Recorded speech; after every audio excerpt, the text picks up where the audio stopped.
గత 3 రోజుల నుంచి కూడా కూకట్పల్లి సంగీత్ నగర్లో జరిగిన సహస్ర హత్య గురించి అందరూ మాట్లాడుకుంటున్నారు.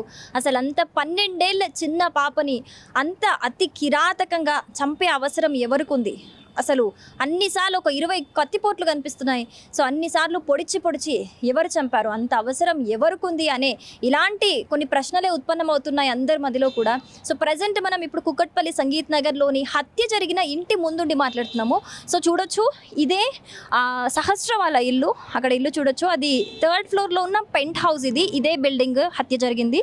సో ఆడ మనం చూడొచ్చు 3rd ఫ్లోర్లో పెంట్ హౌస్, అది 1 BHK ఫ్లాట్ లాగా మనకు కనిపిస్తుంది. సో ఇక్కడ 3 ఫ్లోర్స్ ఉంది ఈ బిల్డింగ్. ఒకవేళ పాప ఆ రోజు ఒక్కతే ఉన్నా, వెళ్ళకుండా ఇంట్లో ఒక్కతే ఉన్న సమయంలో జరిగింది ఆ దారుణం.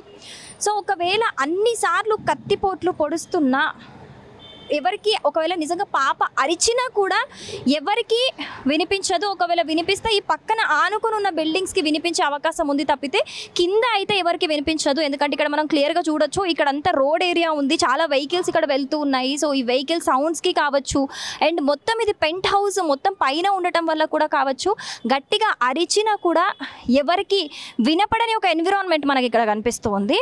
సో ఇక్కడ మనం నేబర్స్ అందరినీ కూడా అడిగి చూసాము, ఎవరికి కూడా ఎలాంటి అరుపు వినపడలేదని చెప్తున్నారు. బట్ పక్కన ఇట్ సైడ్ ఉన్న ఒక ఇంటికి, అంటే ఇంటిని ఆనుకొని ఉన్న ఒక ఇంటికి అయితే పక్కన ఒకరికి డాడీ అని అరుపులు వినిపించినట్లుగా చెప్పారనమాట. బట్ అది ఒక దారుణం. అంటే మధ్యాహ్నం అందరూ పాప హత్యకి గురైంది అని తెలిసిన తర్వాత అందరూ మాట్లాడుకుంటే బయటికి వచ్చిన నిజం.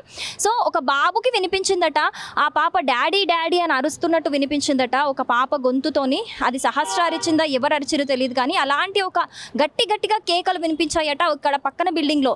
ఇక్కడ చూడొచ్చు మనం, ఈ పక్కన బిల్డింగ్లో ఉన్న ఒక బాబుకు వినిపించాయట అరుపులు.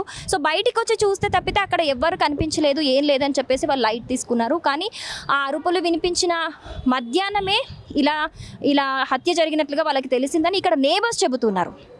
సో ఇక్కడ మనం చూడొచ్చు, ఈ బిల్డింగ్లో కింద గేట్కి కూడా outside delivery boys are not allowed. అంటే కొత్త పర్సన్స్ ఎవరైనా డెలివరీ కోసం వచ్చినా కూడా ఎవరు కూడా బిల్డింగ్ లోపలికి వెళ్ళొద్దు అని చెప్పేసి ఓనర్ చాలా స్ట్రిక్ట్గా ఆ బోర్డు పెట్టడం అయితే జరిగిందట. సో కింద గేట్కి, సో ఎవరైనా డెలివరీ కోసం కొత్త వాళ్ళు ఎవరైనా ఏదైనా వచ్చినా కానీ ఈ బిల్డింగ్ మొత్తంలో 6 ఫ్యామిలీస్ ఉన్నాయి కంప్లీట్గా, కింద గ్రౌండ్ ఫ్లోర్తో కలిపి 6 ఫ్యామిలీస్ ఉన్నాయి ఇక్కడ.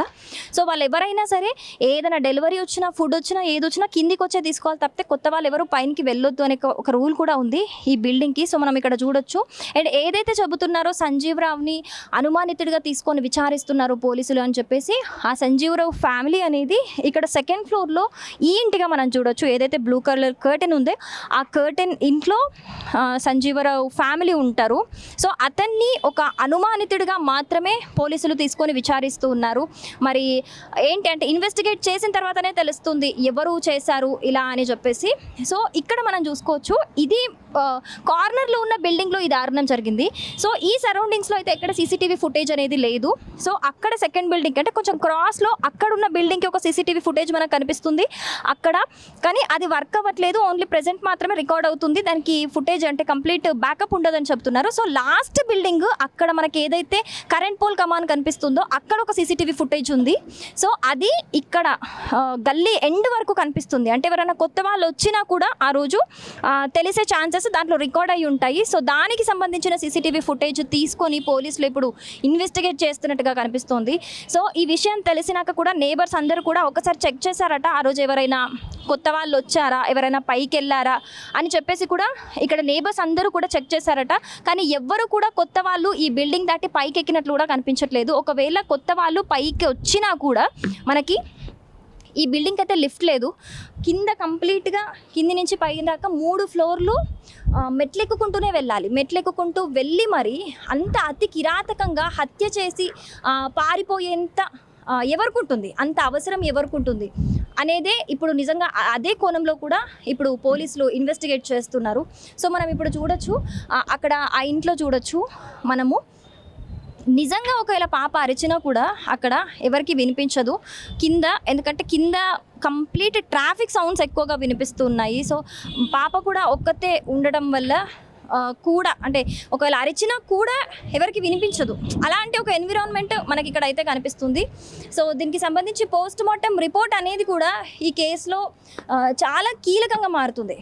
ఎందుకంటే అసలు మొత్తంగా బాడీ మీద ఏమేం గాయాలయ్యాయి, ఏ విధంగా చనిపోయింది, ఏ టైంలో చనిపోయింది అనేసి ఇలాంటి విషయాలు కూడా పోస్ట్ మార్టం రిపోర్ట్లో చాలా కీలకంగా మారే అవకాశాలు ఉన్నాయి.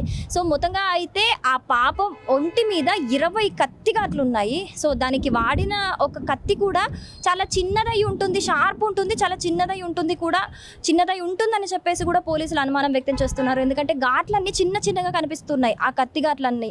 అయితే సో ఈ రోజు అయితే 3వ రోజు ఇన్వెస్టిగేషన్ అయితే జరుగుతుంది ఈ పాప కేసుకి సంబంధించి.